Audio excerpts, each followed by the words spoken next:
Good evening, everybody, and welcome to Texas 4000's live stream of the 2020 Summer Ride. We're starting out tonight with ride dedications with three of our team members from the Ozarks route tonight. And I'm going to welcome them to this stream for just a moment before we show our ride dedication video so they can say hello. And then we're going to start off with how ride dedications are made. So first, I want to just welcome from the 2020 team to say hello, Jason, Yash, and Sophia. Hey, folks, how are you doing tonight?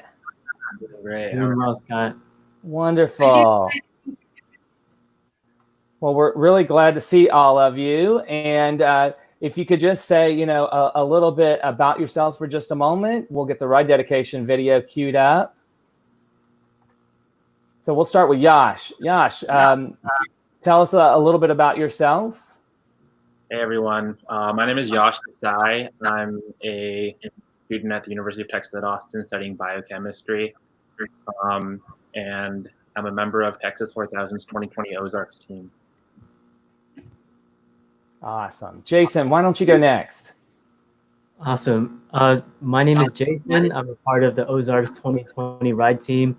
I'm a senior set to graduate this December with a bachelor's degree in nursing. And I'm originally from Houston. That's where I'm at right now. And yeah, go Ozarks. Great. Sophie? Hi, my name is Sophie. I am a recent graduate of the University of Texas. I am a finance major, and I'm also part of the 2020 Ozarks team. Great. So wonderful to have you all three on to represent your team tonight.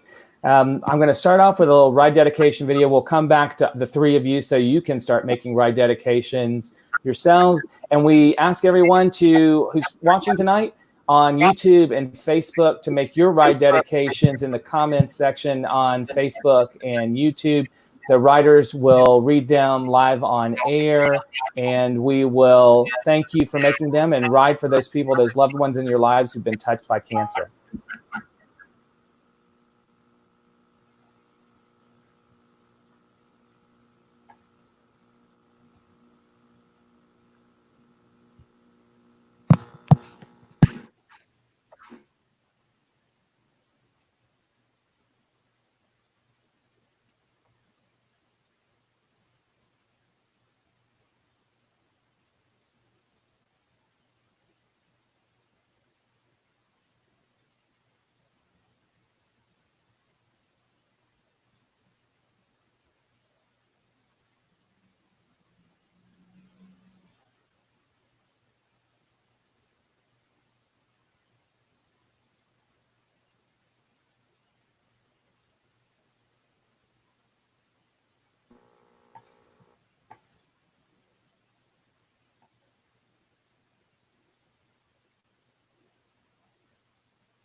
Looks like we're having a little technical difficulty with the video. I'm going to bring the writers back on, and we're going to let them tell us a little bit about ride dedications.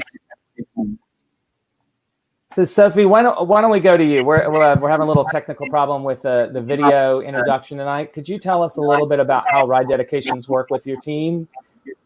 Yeah, definitely. So basically, before any Texas 4000 event, like our meetings, sometimes volunteering, rides, we kind of like to start by thinking about what brings us to the organization, what brings us to the ride, and we call these ride deads. We just like to mention, who we're riding for and who we're keeping in our thoughts. Oftentimes this can be friends and loved ones that are going through something cancer related, but a lot of times it's not, and it can just be friends and loved ones that we're thinking of. And I really like ride deads because I think they're a good way to kind of like center ourselves before we go on and do the thing we're going to do. And it kind of helps keep top of mind, like why it is that we are all in Texas 4000. Well, why don't you start out then tonight by making your ride dedications, and then we'll go to your teammates. Is there anyone you're riding for tonight? Yes. So earlier this week, we met with some of the folks from Ochsner hospital in New Orleans, and I would like to ride for them because I think the work they're doing is really amazing. I have a friend who was treated at Ochsner, and then went on to be kind of involved and have his own philanthropy that gave to Ochsner. So I feel like very connected to that, and I just think the call was really cool and very like mission focusing. So I would say I'm writing for those folks and also for the people that put it together. So that's my ride done. That's great to hear, Sophie. And remember, everyone, you can make your ride dedications, Facebook Live comments or YouTube Live comments. Yash, let's go to you. Let's hear who you're writing for this evening. So I'm a member of an organization at UT called Camp Home, which is basically an organization that works to provide support services for kids whose parents have cancer. Because a lot of times they're a very underrepresented demographic when it comes to the conversation about cancer. When we talk about cancer, we usually think about the people who are going through it. Sometimes we think about a patient's house. We oftentimes think about the bills associated with cancer, but very rarely do we ever talk about the toll that cancer takes on the children of cancer. So basically, through a one-week-long summer school camp, Camp Kesem essentially provides support services for kids whose parents have cancer. And this past summer, I had the privilege of being a counselor at Camp Kesem. And as a counselor, I heard a lot of, very visceral cancer stories from my campers. So that's who I'm writing for. Thanks, Josh. Thanks for sharing that. And Jason, we're coming to you now. Who would you like to ride for tonight? So today I'm writing for my grandmother who passed from non-smoking lung cancer 10 years ago, about 2 days ago. And her name was Ba Mung. She's very special to me and to her family and the community, honestly, and really showed me in my young age what cancer is capable of and that it really does not discriminate. And so in her memory, I ride for her today. Jason, thanks for sharing that. Why don't we start out with some of the ride dedications coming in online now, and you guys can go around. We'll start with Sophie if you want to read off the ride dedication. From the live comment, Heather Basic sent in a ride dad, and I want to go ahead and pass that on. We're riding for Eric Mulligan and fighting cancer every mile.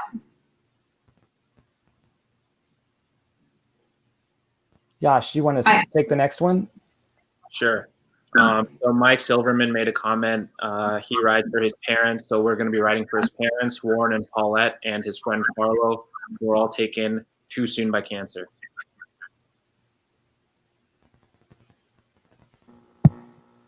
One for you, Jason. We have Eardie Curry, who would like us to ride in honor of Uncle Pat, who is currently fighting cancer. He also asks us to ride in memory of his brother and his mother-in-law.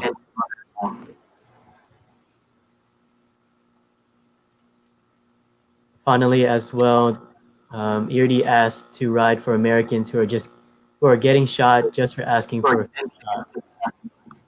And remember, folks, you can make your ride dedications live on Facebook or YouTube tonight. Keep those ride dedications coming in. The Ozark team members will continue to read them off and ride for those that you love in your life that have been touched by cancer. I want to say tonight, for sure, I want to ride for your teammate, all of you, your teammate Colin and his family. Unfortunately, Colin's mother passed away this week, and we all ride for him. He's near and dear, and his whole family are in our thoughts and prayers during this terribly difficult time for them. Sophie, do you want to take the next comment? Yeah, I was going to say, it looks like we have one more from Denise Silverman. Tonight, we're riding for Denise's brother-in-law, Dave's mom, Magdalena Rios, who they lost to cancer last month. So riding for Denise and her brother-in-law's mom. So Emily just made a comment. She's asking us to ride for her dear friend Carlo, who she misses a lot, and for her friend John Patillo, who's currently undergoing extensive surgery on Monday for cancer. Our Ozarks ride director, Grayson Maggio, is riding today for Colin and his mother, Terry.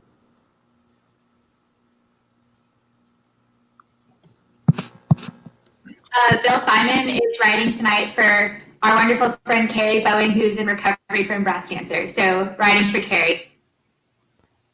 I just add, I want to continue to ride for other T4K alumni.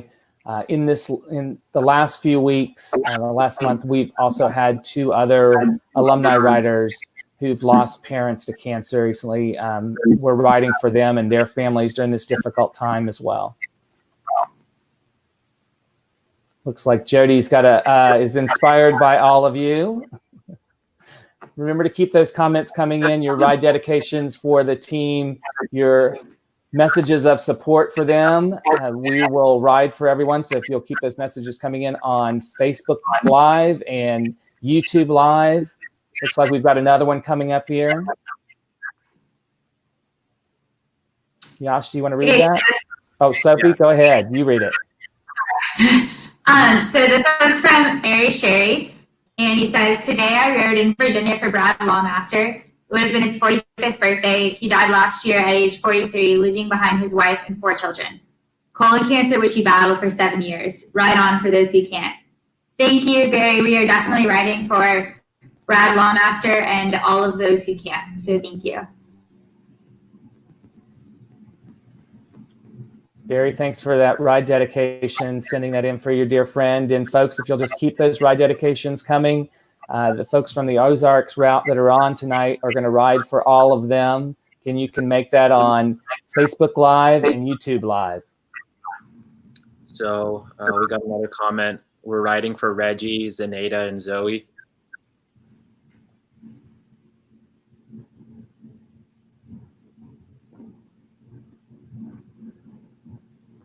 Jason, are there any other folks that you've met during your time panhandling that stand out in your memory that you rode for during one of your ride dedications at a team meeting?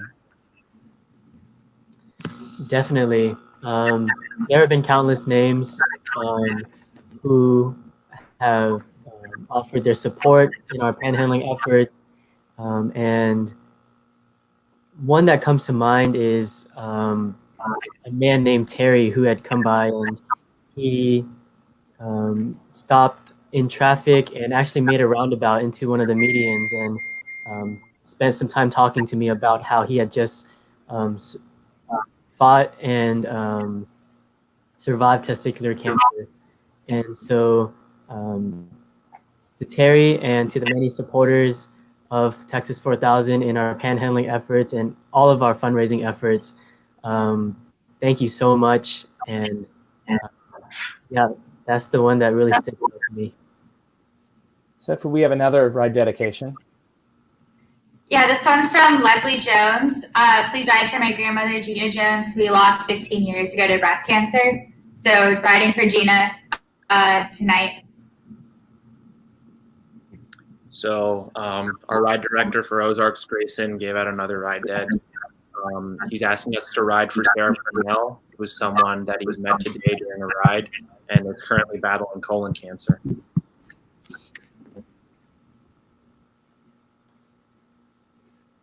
From Texas 4000 for Cancer, they'll be riding for Grandpa Babush, who is a huge supporter of Texas 4000. Thank you, Grandpa Babush. Looks like someone sent that one in probably on our website, and we're writing that one in.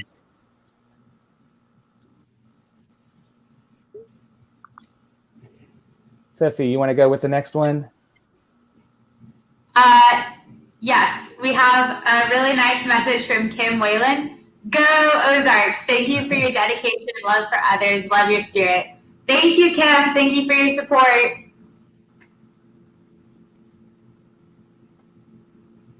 Well, Sophie, I'll come back to you. You know, you all panhandle during the year and collect funds for the fight against cancer, and you hear amazing stories. And the change of a light at an intersection, and really just make these connections with total strangers. Is there anything that stands out in your time ride dedication from a meeting that you'd like to share with us as well?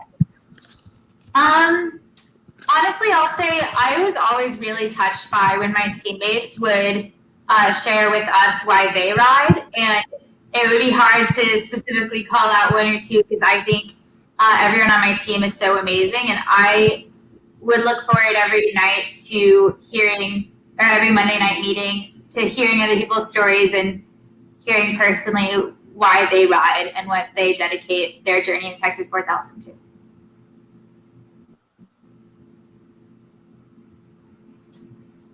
So I would say this, Josh, is there anyone you've heard from the cities that you were going to that people asked you to ride for someone? Because I know we're not physically going to be able to be there this year, but we are connecting with all of those host cities.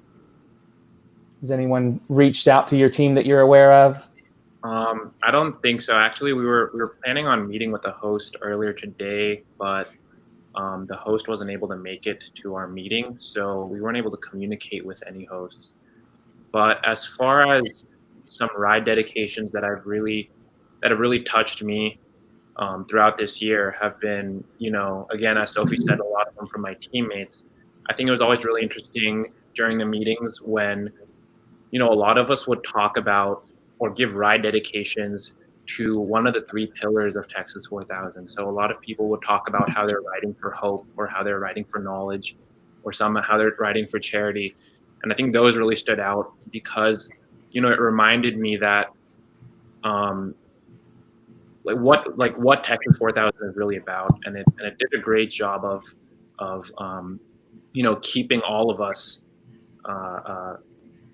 reminding all of us about the mission of Texas 4000 and how this is something that's much bigger than ourselves, and how each of our individual stories somehow tie into these 3 pillars, and how these 3 pillars kind of bring us all together. So I really thought that was interesting, and I really thought that was something that definitely helped me connect a lot more with my teammates, helped me connect a lot more with the mission of Texas 4000, and has definitely allowed me to, proudly say that Texas 4000 is perhaps one of the greatest things I've done so far in my lifetime. That's beautifully said. Jason, do you want to share the ride dedication we have on the screen? Definitely. From Bill Simon, we have a ride dedication for his friend Carlo Longino, who we miss very dearly. And I want to speak on just ride dedications and what that means to me as well. Kind of piggybacking off of Yash.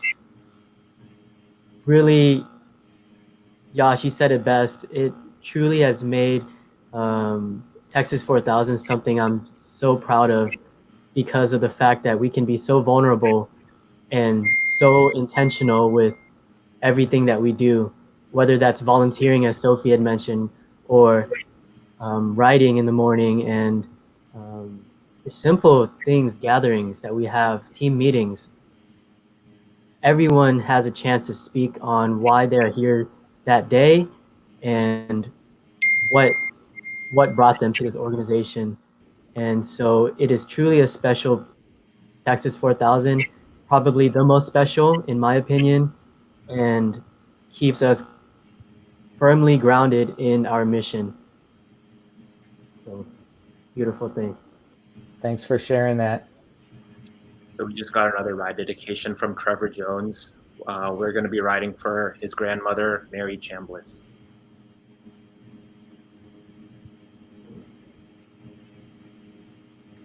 Our Ozarks ride director once again is telling us that today's ride is in representation of Mobile, Alabama, Evergreen, Alabama, Montgomery, Auburn, Atlanta, Georgia, Sugar Valley, Georgia, Mont Eagle, Tennessee, Nashville, Tennessee, and Cadiz, Kentucky. Those are the cities that we would have rode this week, I believe. Yeah, and I just want to build on some of our cities. Even though we're not personally visiting with hosts, we have been able to interact and keep in touch with a lot of the cities that we would otherwise be biking through, and that's, I think, so far been a highlight of the virtual ride is still being in contact with these hosts. There's lots of great people that are in all of those communities. I know your travel chairs get to talk to them more than you maybe do, and so they've connected and probably heard stories that they can share as well.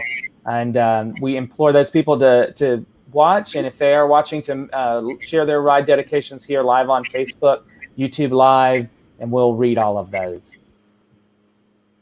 Who wants to take the next one? Yeah, Sophie? Oh, yeah, go ahead. Okay. So Cassie Davis gave us a ride dedication. She's asking us to ride for Amory, who is a Spitfire 5-year-old girl who lived at Brent's place and is currently battling ependymoma.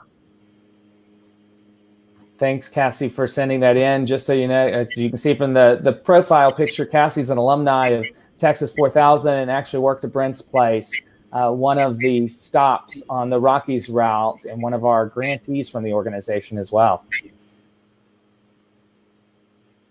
So we continue to take ride dedications from Facebook Live and YouTube Live. And I would say, Sophie, is there something that stands out to you that you've heard from a family member or a classmate after you've talked about being in Texas 4000, where someone shared to you how cancer's impacted their life and you've ridden for one of them? I would say actually 2 of my teachers in high school that have reached out to me and supported me through my ride. One is actually the wife of my high school biology teacher, who also teaches at my high school, and the other is my counselor. Both of them have been touched by cancer. One had breast cancer and one lost her father to cancer. And even though I might not have had either of them personally as my direct teachers and maybe haven't seen them in a while because I'm now in college, they both have donated to my page. And one of my, the wife of my biology teacher told me, she said, she was proud of me. She could not be prouder, as if she was her own daughter, and she loved that we were fighting for all cancer patients. And that I was really touched by that, and really touched to know that people in my hometown feel represented by what I'm doing, and that people feel like we're advocating for them. I thought that was really sweet and touched me a lot. So. You are riding for people back home. And Yasher, we'll go to you. Is there anyone that shared with you, one of your classmates, professors? I know I've heard that at ride dedications about professors at school that have heard you're part of the organization, Texas 4000. Is there anything you'd like to share?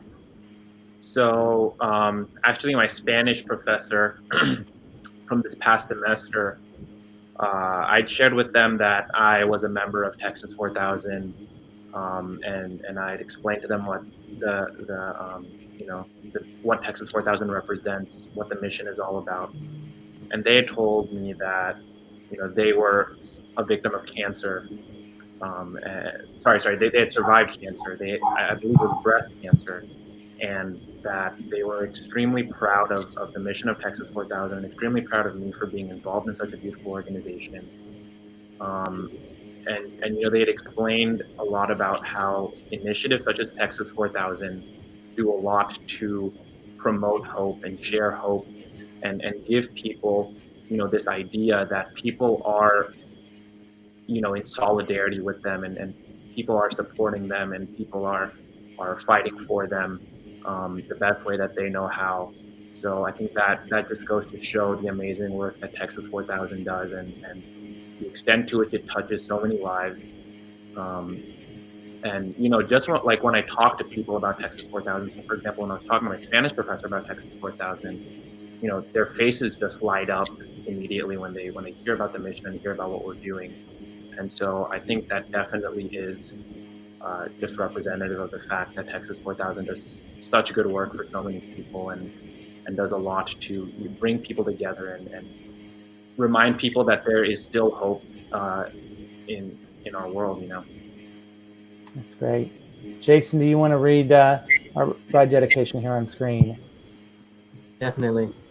Jody Hopkins asks us to ride for Emmy, a UT student who for many years passed passed away from cancer at too far young of an age. We've just got a few minutes left. I'm going to come to you, Jason, again.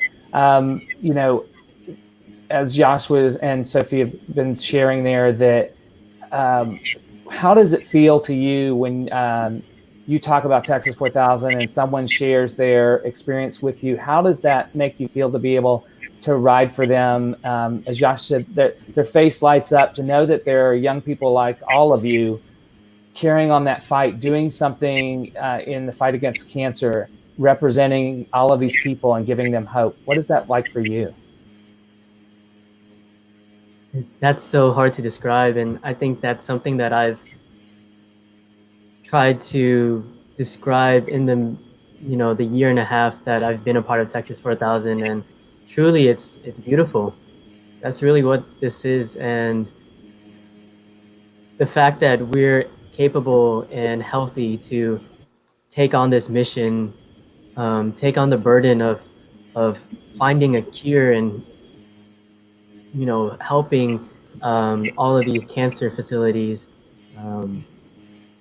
with fundraising efforts and with providing hope, knowledge, and charity. These things, it's a beautiful thing, simply, and I'm so honored to be a part of it for as long as I have been, and I'm so proud to be riding alongside a group of people who are like-minded and have the same mission, and yeah, it's just a beautiful thing. Well, we've got our last ride dedication here before we give you a little break to get ready for the cycling portion. Sophie, do you want to take this one? Yeah, this one's so hard. Is it if I take this one? Because yeah, this one's from my mom. She's asking us to ride for her cousin Gurunath Sarnaik, who had passed away last month from esophageal cancer. That's great. That's a great way to close it out, to be able to read a ride dedication from a family member. Well, I want to thank the three of you. I know you'll be back shortly up on your bikes, ready to go for the cycling portion. Thanks again for leading off ride dedications for the Ozarks route tonight as part of the live stream. And we will see you all three soon with your teammates up on your bikes with Denise Silverman, our board member, to lead you through as our guest host for this evening. So thanks again. We'll see you back soon. Thank you. Thank you. Thanks, Scott.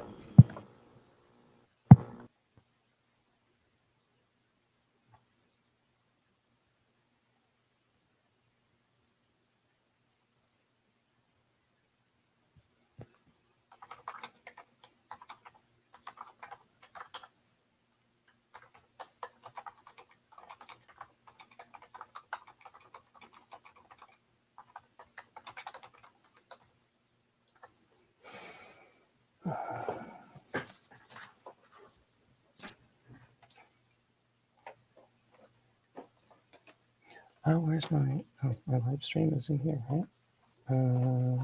What is this? This is my monitor. Where is, I don't see, oh, my internet cable's not in here. That's why it's janky. Here, that's in. Where is my cable?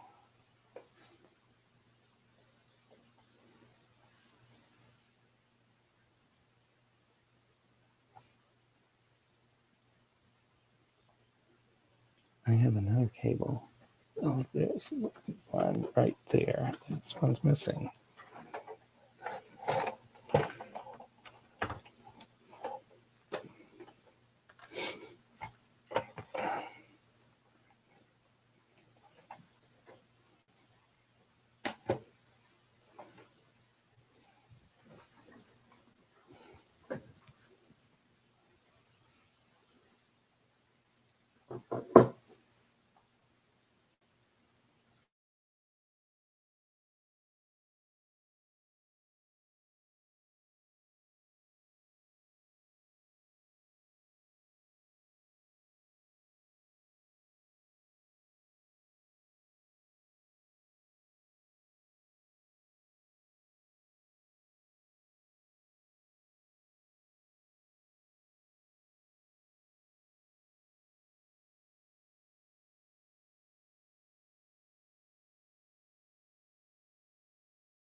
Good evening, everyone.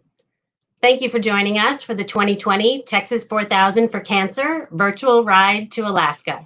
My name is Denise Silverman, and I'll be your host this evening. I am a member of the Texas 4000 for Cancer Board of Directors and have proudly served for the past 5 years. As most of you know, Texas 4000 for Cancer is a nonprofit organization that cultivates student leaders and engages communities in the fight against cancer. Our cornerstone event is an annual 4,000 plus mile bike ride from Austin, Texas to Anchorage, Alaska. The 78 members of the 2020 team had been preparing and training for their life-altering cross-country summer bike ride for 18 months. And due to COVID-19, we were forced to make the heartbreaking decision to cancel the 2020 ride to Alaska. The pandemic may have brought our world to a standstill, but cancer rages on. And so the ride must go on. For the month of June, this team is riding to Alaska virtually. We are incredibly excited about this plan and so incredibly proud of the individuals on this team who have shown tremendous courage and creativity throughout this time. Right now, I'd like to introduce some of the riders who will be joining us tonight. Tonight, we have the Ozarks route of our group, and we have 3 riders who will be joining us in the live stream tonight. Can we bring? Excellent. So we've got Nathan, Sophie, and Yash. And if I can ask you all to introduce yourselves one at a time, tell us a little bit about yourselves, where you're from, where you're riding from, what your major is, what year you're in. That would be great. So Sophie, can we start with you? Hi, my name is Sophie Susser. I am a recently graduated finance major from UT. I'm from Corpus Christi, Texas originally, and I'm currently riding in Austin, Texas. Great, thank you. And Jason? Hi, I'm Jason. I'm a member of the Ozarks 2020 ride team. I'm a nursing major at UT Austin, set to graduate this December. I have rode this morning without a trainer in Houston, Texas, and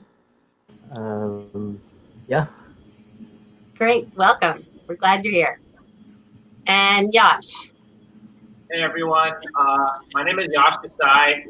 I'm a student at the University of Texas in Austin. Currently, I'm a sophomore. I'm studying biochemistry. And yeah, I'm a member of the Ozarks team 2020. Great, thank you. And then I'd also like to showcase our Zoom room. So can we take a look at some of the rest of the Ozarks route in our Zoom room? So you can see some more riders in the Zoom room, and they're riding with us. We can't communicate with them as we can, the 4 of us, but they're riding with us, and we'll be checking in with them throughout the night. So everyone waves to our Zoom room riders for joining us, guys. All right, so we are here tonight to engage with this amazing 2020 team. I'm so excited to be hosting you guys tonight. And we are going to ask all of our viewers in Facebook Live and on YouTube to be posting your questions, comments, cheering them on, giving us your live dedications, and of course, don't forget to donate. If you want to donate this evening, you can do so at texas4000.org. And we would love to get some donations in tonight. Last I checked, we're at about 51% of our goal for the year. So we're really hoping to keep pushing and get to where we need to be this year. So thank you in advance for that. I'd like to start by, Bill. Bill Simon, one of my fellow board members and good friends, has a question for us. Jason, would you like to take the question? Yeah, definitely.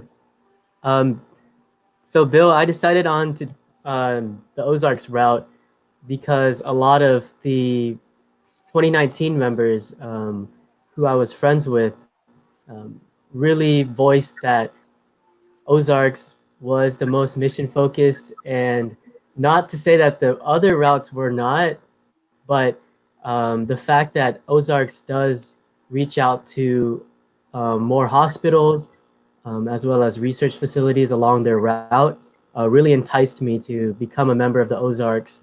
As an inspiring nurse, I wanted to see along the way how these hospitals were operating and research facilities were operating as well. And so that was the main reason why I pref Ozarks. Great. And I understand you guys actually have created your own word by combining Go Ozarks. So it's just Gozarks, right? That's okay. So I want to make sure I got that down. Okay. Sophie, why don't you tell us a little bit about what you like about this route? Kind of similar to Jason, the route really appealed to me because I think there's a lot of touch points with the cancer community on this route. Also, typically Ozarks bikes to Houston and visits MD Anderson and Texas Children's, and then New Orleans and visits Ochsner. And I've had friends and family treated at all three of those hospitals for cancer, so I just felt really connected to visiting those places. And the rest was like parts of the country I'd never really seen, and wanted to visit those communities and have those touch points there. So that's what spoke to me about the Ozarks route. Great. Yash, do you have anything to add to that? Yeah, sure. So I joined Ozarks a lot. I think it was because, at 2019's tribute, I was kind of inspired by the passion of a lot of the Ozarks riders. I noticed that a lot of them were extremely passionate about what Ozarks represented, considering it was a route that was considered to be the most mission focused.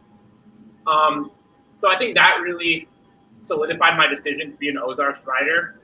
Furthermore, I have family that lives in Houston, I have family that lives in South Carolina, and I have family that lives in St. Louis, all of whom I would have had the chance to meet as an Ozarks rider. So that's another reason why Ozarks stood out. But I think, primarily it was because a lot of people told me that Ozarks does a lot in terms of connecting with the cancer community because it visits a lot of hospitals. Not to mention that it goes through the cancer belt, which is the region of America that is disproportionately affected by cancer. So, for this reason, I thought that, Ozarks was probably the best fit for me as a Texas 4000 rider. Awesome. Thank you. Some great answers there. And as Emily mentioned, you guys are obviously very dedicated to the mission, and it's just amazing to see. I'd like to move on to ride dedications. So for those people who are just tuning in, about 30 minutes before we start our virtual ride, we do ride dedications. And actually, we do ride dedications at the start of everything. The riders do ride dedications at the start of their rides, at the start of their meetings. The board of directors, we do ride dedications at the start of our meetings. And ride dedication, again, for those who are new, who are just joining us, are the way we honor those we have lost, who are fighting, and who have won their battles against this disease. And we talk when we give ride dedications, we talk in a way that we say, I ride for so and so. And let me be clear, I'm not a cyclist. I don't pretend to be, but I do ride for people. And it is why I joined this organization, why I am a volunteer board member, because I am a passionate believer in the cause and in this amazing organization. So I'll start out by tonight I ride for my brother-in-law's mom who passed away from cancer just last month, Magdalena Rios. So tonight I ride for her. And I would like to turn it over to you guys to tell us who you're riding for tonight. And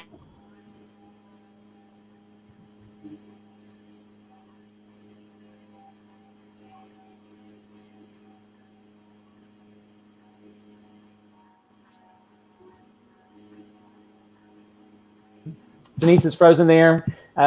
Jason, did you hear part of the question so that maybe you can continue on? Yeah, so tonight I ride for my grandmother who passed 10 years ago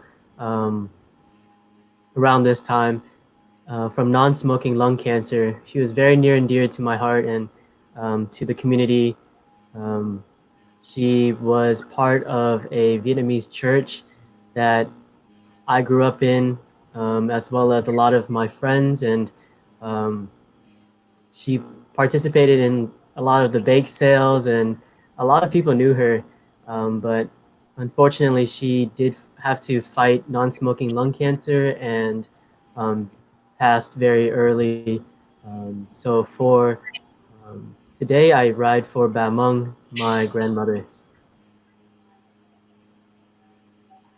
That's great. And thank you for sharing that. And Sophie, as you're cycling away there, could you tell us a little bit about the position that you held within the organization? I know we've got a great leadership structure. You can talk about what position you've held and a little bit more about the whole team. Yeah, sure. So I can talk a little bit about T4K's leadership structure and my personal experience. So there's 3 routes, and each of those routes is kind of headed up by a ride director, and then later in the year, the team selects assistant ride directors as well. And then in addition to the 3 main RDs and then our assistant ride directors, ARDs, there's kind of chairs and then committees in charge of every different aspect of the organization. So we have a chair and committee for volunteering. We have a chair and committee for fundraising. We have a chair and committee for the fitness and safety aspect, for equipment and gear, all kinds of things, media, public relations. My personal position, I was the chair of finance and operations. So I worked really closely with our fundraising team and kind of worked on making sure that all the money was getting collected, organized, and accounted for our team, and also kind of help people keep track of the money they were raising, how they were raising it, and just getting everything kind of in order and making it easy for the team. So that was my position. That's great for sharing. Thanks for sharing that. The other part I just got to add in is how many teammates are you collecting funds from and helping get started? It's a large group, isn't it? It's about 80 people. So it's not a small amount of people, but Yeah. I'm really lucky. I had a great committee, and we were able to figure out a way to make it all work. So it all got done in the end. Well, I know from seeing you come into the office and that you are just doing such hard work and getting everything collected from all of your teammates and keeping things moving. Finance and operations is a big job with your team. Do you want to talk a little bit, Yash? I know you're cycling there, and I don't want to get you out of breath, but could you tell a little bit more maybe about what travel does for your team and just how many stops there are and people that they're talking to? Yeah, sure. So, travel is probably one of the hardest committees to be a part of. I think they do some really hard work because essentially they're kind of carrying the whole experience on their shoulders. They're the ones who are planning where we stop, which routes we take. They're the ones who contact the hosts, who find us places to stay, who find us activities to do. They essentially control which communities we engage with. So travel does a lot of work, and I think it's really important to recognize that, without the travel committee and without our travel chairs, the connection that we've had with our hosts and the connections that we've had with our communities throughout the years as an organization, as Texas 4000, would not have happened. So I think, travel is an extremely, extremely important committee. I think it's really important to recognize that. Thanks for that. And sorry for my brief departure. I have a 14-year-old bandwidth and will not be doing so for the next hour. Glad to be back and wanted to ask.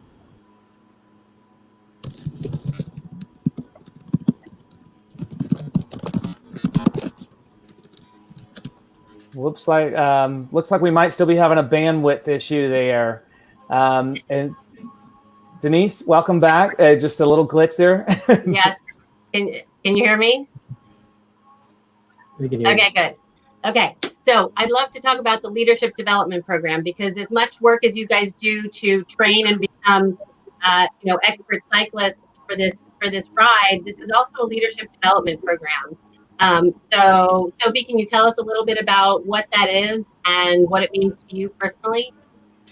Definitely. I think there's two aspects I would say that really were pronounced to you in the leadership development part. There's the formal aspect, which, like I just talked about, we have a whole leadership structure within C4K, and I was lucky to have a position, be able to help out my teammates and be accountable for something. And I think there is certainly an element of leadership development through that formalized leadership and committee process. I also think, at least for me, one big thing that I feel like I personally developed in through being in T4K is I think there's a communication aspect of being an organization that deals with and tackles problems associated with cancer in the cancer community. It's a heavy subject, and a lot of times those conversations aren't easy, and I do think it's a real leadership skill to be able to have them. And well, none of us are ever perfect at having the difficult conversations. I think through T4K and the volunteering and the talking to teammates and family, I got better and more practiced in terms of talking about the hard stuff, which I think is another big part, at least for me, of the leadership development within the org. Great. That's great. Thank you so much. Thank you, Tony. We're all proud of our Ozarks route. Okay, Jason, let's talk about your feelings about the leadership program and what it means to you. Why is it important? It's incredibly important for this organization, and I didn't really understand that fully until I became a ride lead. During our whole training process, we have people are selected to lead the rides for Saturdays or throughout the weekdays, and I kind of was just going along with how the program was run, not having a leadership position, but really the leadership development aspect became apparent to me when I was put in that position. And I think a lot of my teammates can agree, who were ride leads, that their level of leadership developed exponentially just from having that position. And I think it's so important that everyone had that opportunity, and really the organization provided that. Each and every person had some form of leadership position, and I think that it was really vital in developing us as capable people to ride to Alaska and take on this mission. Excellent, thank you. Yash, any specific leadership characteristics that you've gotten out of the program? I think Jason and Sophie put it really well. As Jason said, Texas 4000 is really one of those organizations that teaches you that you really can, practice leadership in every single aspect of life almost every day. And that to practice leadership, you don't have to be in a certain position. It's just something you can do. He was talking about our Saturday rides and our weekly rides.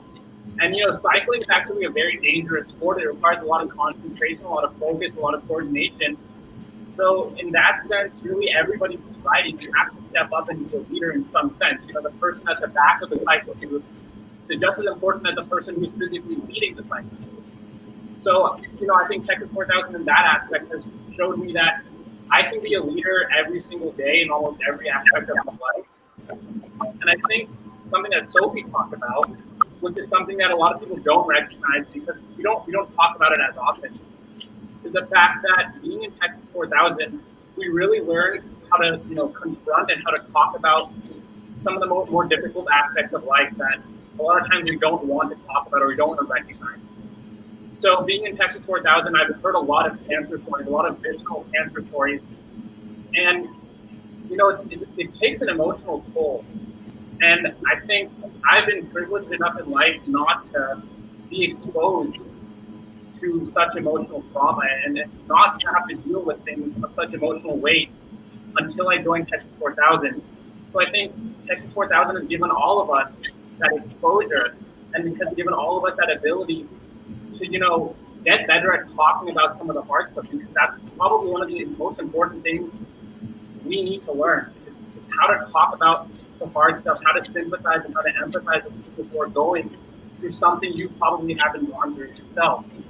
So I think in that sense, Texas 4000 has, done a great job of cultivating leaders, both physically and, emotionally as well. So true. That's so true. That's a great answer.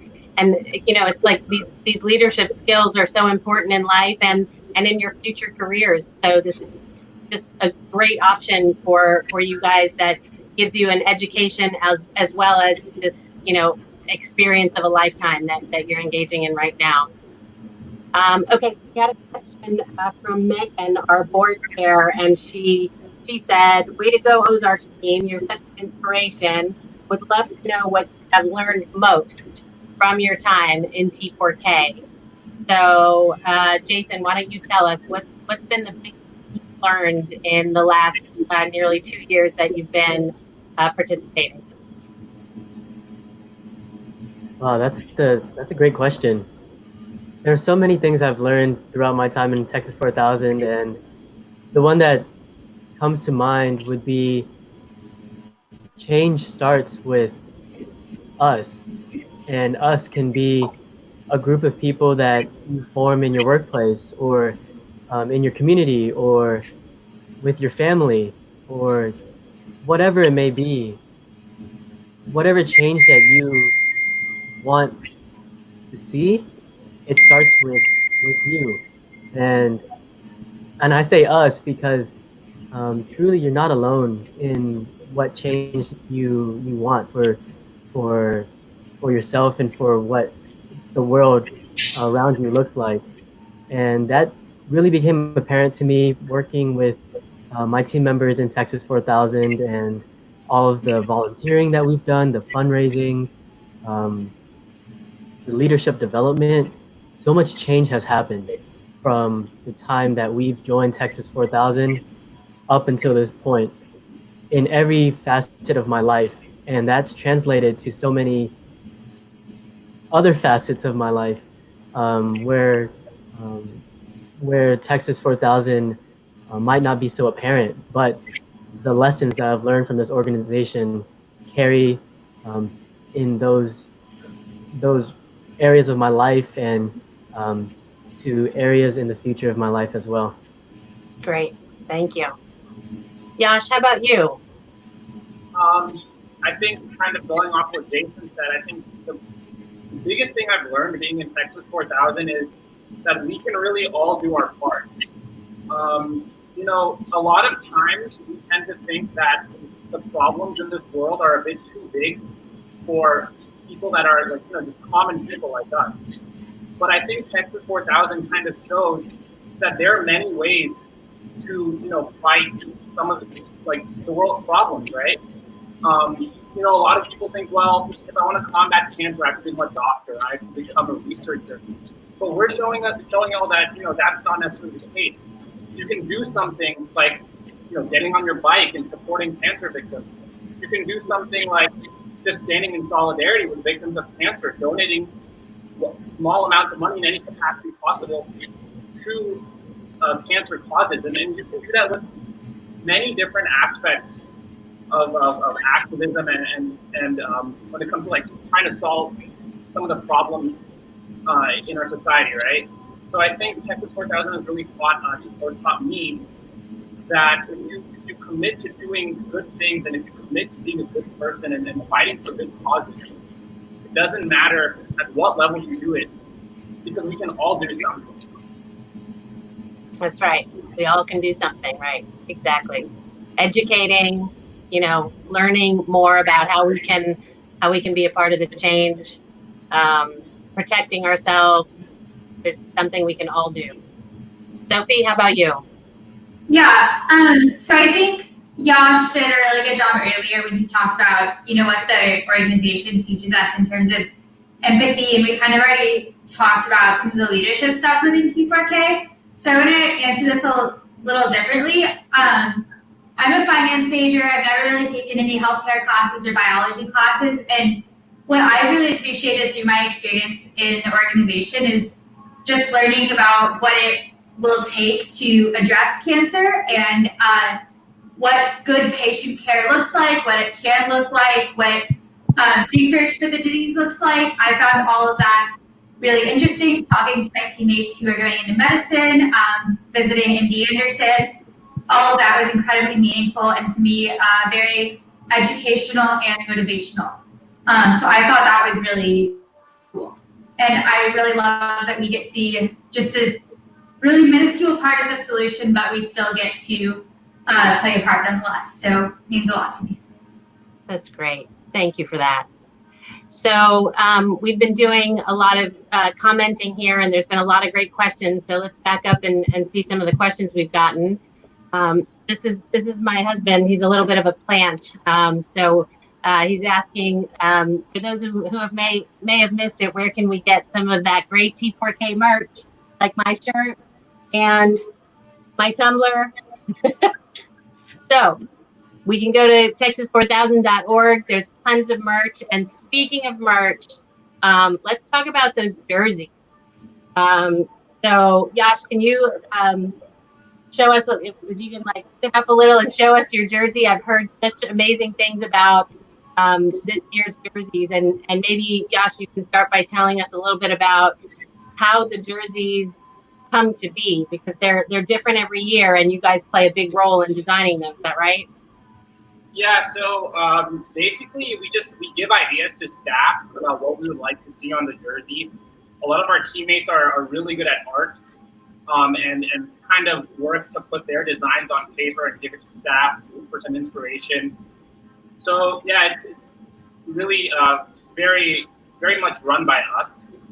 So we basically just give ideas to staff, and then staff manufacture the jersey for us based on those ideas. Great. Jason, Sophie, any input on the jersey this year?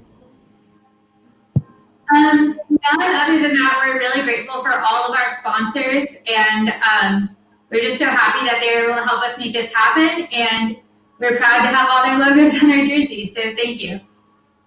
That's great. Okay, and speaking of merch and texas4000.org, please don't forget, texas4000.org is where you can make your donations and help this team reach its goal for fundraising this year, so that we can continue to make the grants that we make. So again, texas4000.org to make your donations. If you have any new questions, we want to remind people to please send in your questions through Facebook Live and YouTube. What questions do you have, or comments for the team? And of course, if you have any ride dedications, we'd be happy to read those out too. So just keep those questions coming. So why don't you guys, while we're waiting for some new questions, why don't you tell us a little bit about the requirements to become a Texas 4000 rider? Because you don't just sign up and say, I'm in, right? So Sophie, what are some of the requirements to become a member of the team? Yeah, so the Texas 4000 program is divided into 3 semesters plus the summer you ride, and you have to complete all these requirements by the time you leave, and the requirements are kind of broken out, segmented by semester. So we complete 50 hours of volunteering, 2,000 miles of training, and every rider has to raise at least $4,500 in the fight against cancer. So those are the 3 major pillars, or like checkpoints, that everyone has to meet, in addition to showing up every Saturday for morning rides, passing different fitness tests like the half-century test and the century test, and also having attendance at meetings and committee meetings and all the other things that come along with the board. So that's basically all of the requirements that are involved in the program. Great. And then obviously very challenging. So once you're on the team, you have to accomplish all those things. Jason, tell us a little bit about the application process. What was it? What was the application process like, and how competitive is it to become a team member?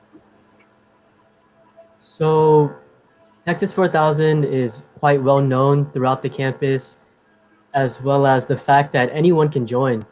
Our team is made up of people from all corners of our campus at UT, and to apply, you would have to just answer some questions simply and write an essay.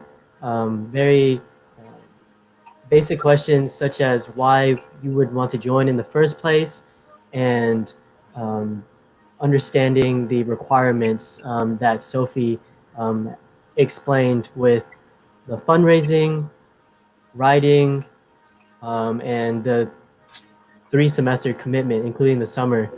And so once you go through that application process, you then go into an interview process, which consists of an individual interview as well as a group interview. And this kind of gets you, the recruiters to understand why you're here. Are you here for the mission? And that's number one, first and foremost. A lot of people are drawn into our organization for the ride to Alaska, and it's a big thing. However, we want to see that you are here for the mission first and foremost, and the process of the application and interview process really are comprehensive in understanding our applicants' reasons for applying. It is competitive. Like I said, it's very well known throughout campus. We only select approximately 90 to 100 riders each year due to just management and just being able to have a team, like I said, that's manageable to send to Alaska. And yeah, it's not impossible to get in, but it is quite competitive. And what would you say, Yash, in terms of how experienced a cyclist do you need to be in order to be selected for the team? So you actually don't have to be an experienced cyclist. You know, I personally was not into cycling. I knew how to ride a bike, but that's about it. But there were members of our team who had never even ridden a bike before. They didn't know how to ride a bike, and they were able to, you know, do 60, 70-mile rides with us at the end. So I really think it's not necessarily about how much cycling experience you have, but how much dedication you have to the cause and how much dedication you have to the organization. Because it really doesn't matter if you have any cycling experience, you know? It's much more a passion kind of thing. Yeah, exactly. That was one of the things that I found so amazing, that so many people are not cyclists and some have never even ridden a bike. So we just saw the Zoom room, our friends in the Zoom room riding. So we're cheering them on too. Thanks guys for riding with us tonight. And I also want to mention, I just told we've gotten a bunch of donations in. So I want to thank a few people for some donations. We'll start with my husband, Mike. He donated $100. My mom, Judith, thanks mom. She donated $200. And we also have a donation from Ernie, our fellow board member, $100. Charles, 1987, and Spawn, $300. So thank you guys for your donations. Amazing. Please keep them coming. Go to texas4000.org, and we are so grateful for those donations. So let's some of the ideas. Oh, look at us, my mom. Your kids must have been energetic. I'm donating in memory of my mother. Oh, that's so nice. And my husband's parents, Paulette and Lauren, and my brother-in-law's mom, Diana. So thanks, Mom, for commenting and donating. Okay, so we've talked about ride dedications. We've talked about leadership. Let's talk a little bit about the 3 routes. Why are there 3 routes, and how does that work? So you all start in Austin, and tell us a little bit about that, Yash. Why are there 3 routes, and how does that work in terms of like where they divide and when you come back together? Sure. So we have 3 routes that are, so one is the Sierra route, which goes through the Sierra Nevada. One is the Rockies route, which goes through the Rocky Mountains. And one is the Ozarks route, which focuses on the Appalachian Mountains and much of the American South. So I think the reason we have 3 routes is to do our best to touch every corner of America. Because cancer, isn't something that's isolated to one geography, or it isn't something that only affects a certain group of people. It's indiscriminate, right? So cancer affects every single aspect of America, or every single part of America, which is why, Texas 4000 tries its best to reach as many communities as possible. So that's why we have 3 routes.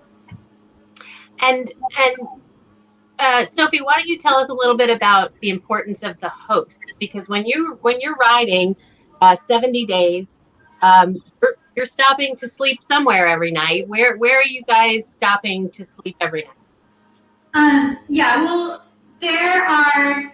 You're right. We need somewhere to sleep every night, but I think part of the beauty of having hosts is the connectivity it gives us to each location we visit. And along with this, there's all kinds of hosts that we stay with along our ride. Oftentimes they're host families, so the team will split up and stay in different houses in one city or one town for the night. Sometimes we sleep in churches, sometimes we sleep in gyms. We've been hosted by hospitals before, different nonprofits we work with. So really hosts come in all shapes and sizes, but we're really grateful for all of them because not only do they open their doors to us and feed us and give us a place to stay, but they also help us learn more about their community and their own experience with cancer. And we're really grateful for our entire network of hosts. So, Jason, why are the hosts so important to the program, and why do you think they are so engaged? And many of them who come back and host year after year after year, what's the draw? I mean, they're just having to maybe 20 kids take over their home for a night. Like, why is that a draw for them? Why do you think they keep coming back?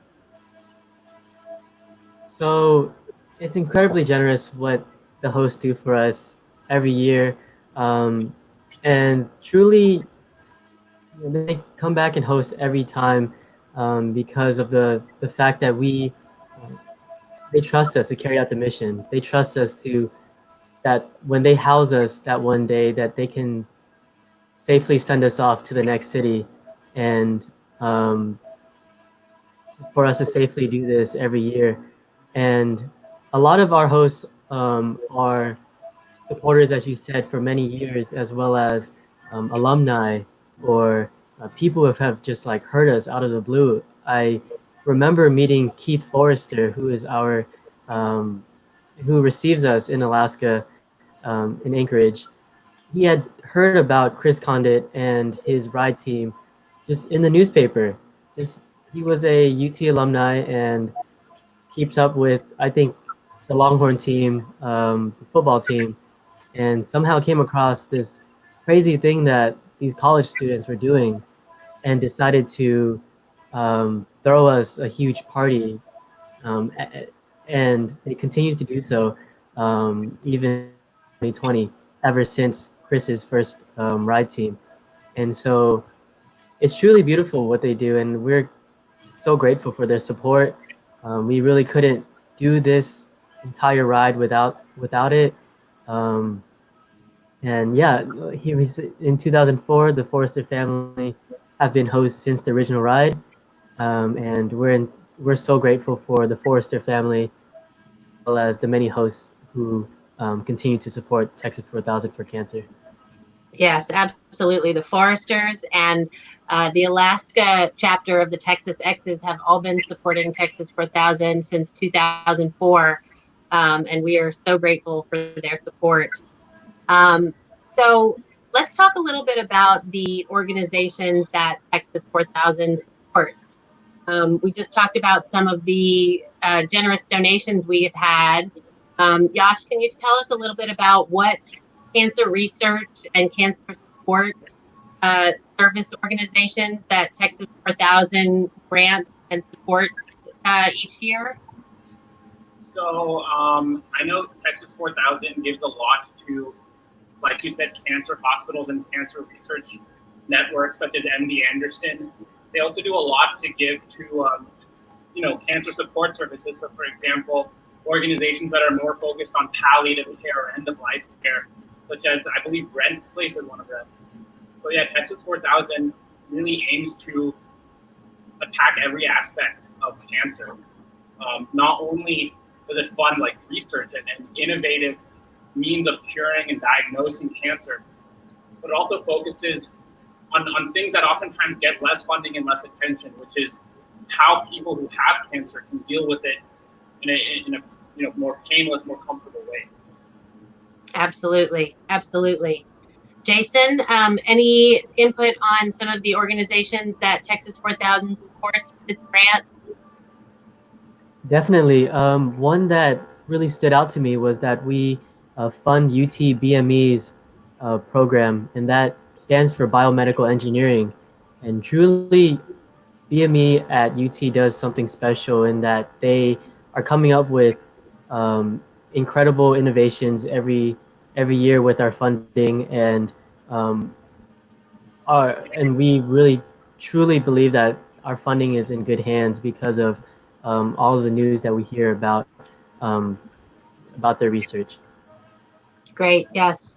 And Sophie, any input on some of the organizations we support and grant? Yeah, I'm really proud, and I think the grant process is really meaningful. So I'm really proud of what we do there. We have a lot of recurring grants to a lot of different organizations, but one of them is MD Anderson, which, as you all know, is a world-class cancer hospital right here in Texas. We, as a team, got to visit MD Anderson, look at some of the research labs, talk to some of the staff there, and they were all really nice, and I learned a lot. Specifically, one grant that we have given out with MD Anderson is a few years ago we gave out a grant to research the lung metastasis of bone cancer, and I actually lost a good friend to lung metastasis of his bone cancer, and so I thought that was just really meaningful when I saw that. That was a project we funded, and a project we funded at MD Anderson, which is where he was treated. So yeah, I just think like the grants process is incredible, and I'm just so honored to be part of an organization that does things like that. So yes, that's fantastic. So why don't we take a second and say hello again to our Zoom room. Oh, and yes, first we have a memorial garden at MD Anderson, which is a really special thing to see. Sorry, yeah, we can take a look and say hello to everyone in our Zoom room. Hi, guys. Thanks for riding with us. So while we're checking out the rest of the team, let's talk a little bit more about cycling. So we mentioned earlier that the whole point of the organization is the mission, right? So it's not about the ride. I mean, that's certainly a great benefit. But why don't we hear from you guys on how much cycling experience you had before you started? And then let's also hear what's the longest ride so far during your training process. So Sophie, why don't we start with you?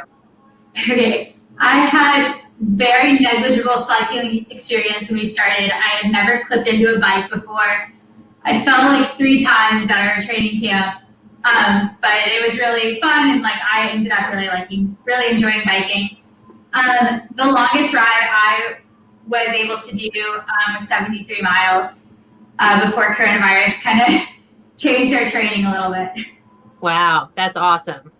How long did that take you? I feel like 7 hours maybe, around then. That's amazing. Jason, how about you? How much cycling experience did you start with? And then what's been your longest ride so far? So I rode bikes growing up just around the neighborhood, but never have I cycled the way we do in Texas 4000, where we have incredibly smooth, fast bikes, and clip-in shoes. That was such a weird concept to me. And yeah, like Sophie said, it was kind of funny to see people just fall over in training camp, even seasoned riders, because even they were new to the organized riding that we did, and riding in lines together, and having people signal stops and goes and things like that, or lane changes. It was all very fun and interesting to learn. And let's see, I've ridden about 80 miles. I think that's the longest. That was to Buc-ee's and back to Austin. And Wow. that took a really long time. I think, yeah, 7-8 hours for my team. And yeah, it was very cold and rainy that day. Oh, So no. sometimes the weather, you can't help it, but your team members are going through it with you, and that's the beautiful thing. Yeah, absolutely. Yash, how about you? How much experience did you have before you started, and what's been your longest ride? So before I joined Texas 4000, I didn't really have any cycling experience. I used to kind of just ride bikes here and there. I tried to get into cycling in high school, but I didn't have good gear. I didn't have a good bike, and more importantly, I didn't have supportive teammates, to help me through the process. So that's something Texas 4000 really gave me. So I kind of got into cycling as a sport and kind of as a leisure activity as well. When I joined Texas 4000, so I didn't really have any experience. The longest ride I've done was 100 miles with one of my teammates, Kunal, actually, who's on the Sierra Route. And this was like 3 days ago. We did 100 miles. That's amazing. Oh my gosh. And how long did that take? It took us about 8 hours. Oh my gosh. That's amazing. Well, congrats to all of you. I'm in awe, as usual. So we've got about 5 minutes or so left. I'm going to ask one more time to just remember to donate, please, texas4000.org. We would love to have your donations, and feel free to buy any of our amazing merch. We've got a comment from my fellow board member, Carrie Rupp. Oh, sorry, I missed it. And we also want to talk about, I'd love to know a little bit more about where you guys ride. I know one place is right outside my window. We live off Shoal Creek Boulevard, and my family and I always love seeing you guys ride through our neighborhood. But Yash, why don't you tell us a little bit about some of the places that you guys train when you're here in Austin? Sorry, can you repeat the question? Sure. I'd like to know where are some of the common locations where you guys train when you're here in Austin with the team? So some of the common routes that we take, we do Shoal Creek, we do Far West. We've gone to McKinney State Park. That was another really nice ride that we did. We did a ride once to Round Rock. We did a ride to Baxter, Texas, and back. That was our 80-mile ride. That was actually the last ride we did before we had to go back home. We've ridden in the Far West area, which I mentioned. And then we once did a ride to Pflugerville, Texas. Oh, wow. Yeah. And Lime Creek and 360, that area too. Great. Jason, Sophie, any other areas, neighborhoods in Austin that you guys did a lot of training in? I will just say, I'll second what Yash said. He really covered all our routes, but I really loved all the rides we did down Lime Creek Parkway. Sometimes you would do that plus 360. Sometimes you'd go through Bee Caves, that city right outside Austin. But I thought all of those rides are really scenic. So yeah, Spicewood Springs is a ride that we've done. They're all really nice. So a shout out those rides. And we've got a question here from Emily. She's a fellow board member and a good friend. And she says, "Go Ozarks." She's got the lingo down. Do you guys ever ride on Spicewood Springs past 360 or by St. Ed's Park? Yes, I think. Jason? Yeah, I believe so. We've gone down Spicewood Springs along our Dam Loop route, as well as Lime Creek, I want to say. I have the mapping correct in my mind, but yes, that sounds like a familiar street. And that sounds like a street associated with a really long ride. So, Great. yes. Well, I know Emily and her family will be looking out for you guys there. So we know you guys all have to raise $4,500 at minimum during your time on the team. How do you do that? I know we've seen you guys out panhandling. So tell us a little bit about some of the ways that you raise money, and tell us a little bit more about what it's like to be out there panhandling, what kind of reactions you get, and how successful is it? So Yash, why don't we start with you? Sure. So I raised a lot of money asking members of my family to donate. I also sold some T-shirts, sold some sweaters, actually along with Jason. I sold some T-shirts and sweaters. Another thing I did was go on social media and ask people for small donations, and people would usually donate like $5, $10, $15, and that would add up. I didn't do that much panhandling for myself, but we have an event called Points for Cancer where the whole team is asked to panhandle together for just to raise money for the whole organization. And when we panhandle, it really is an amazing experience. I'm sorry? Go ahead. Okay. So panhandling is a really amazing experience because, a lot of times we hear a lot of, cancer stories from a lot of people. A lot of people stop and talk to us about, how amazing our cause is, things like that. So it really allows us to engage with people. So that's something we enjoy. Great. Jason, how did you raise most of your money? So yeah, that's the question I asked myself when I joined Texas 4000. How am I going to raise this much money as a college student who's needing money himself? And so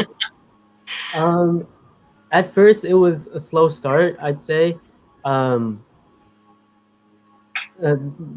that just like the ideas, just like I posted on social media, I reached out to family members, and as soon as I received support from them, I soon realized that I could do a lot more, like panhandle or gain support from even strangers on the street. And it wasn't until Coins for Cancer, like Yash said, with the 2019 team, that I truly understood the power of community and rallying the support of just those around us. We were out there for about, I think, 2-3 hours, just hollering and dancing and holding up signs.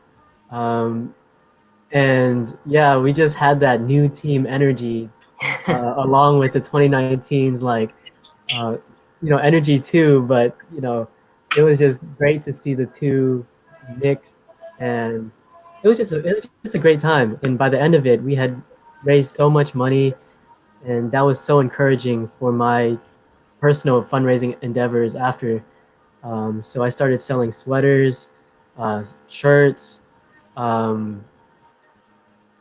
People started doing dares and just having fun with the fundraising process. It was truly incredible what things people were coming up with to gain support and fundraise. And for a lot of the time, we were being updated in team meetings of how much we were fundraising, and to see that bar graph of our team ahead of previous teams was so encouraging, and so it just kept us going. Yeah, it was just a fun experience. That's great. Not as daunting as I had previously thought. That's great. Well, we're coming up here on a close. We're at 9:30. So I just want to take a minute. Let's take a quick look at the Zoom room again and say hello to your teammates before we sign off. Bye, guys. Thank you. And I just want to say thank you to Jason and Sophie and Yash. You guys have been awesome. Thank you so much for answering all our questions. We are just in awe of what you guys do, and really this amazing decision that you've made to do this virtual ride and continue in the fight against cancer, despite everything going on around us. So thank you guys for joining us. And we are looking forward to seeing more of this. So please tune in every night and every morning. The schedules were posted, so we see you back again. And thanks everyone for joining us. See you next time. Thank you. Thank you. Thanks, Denise. Thanks, guys.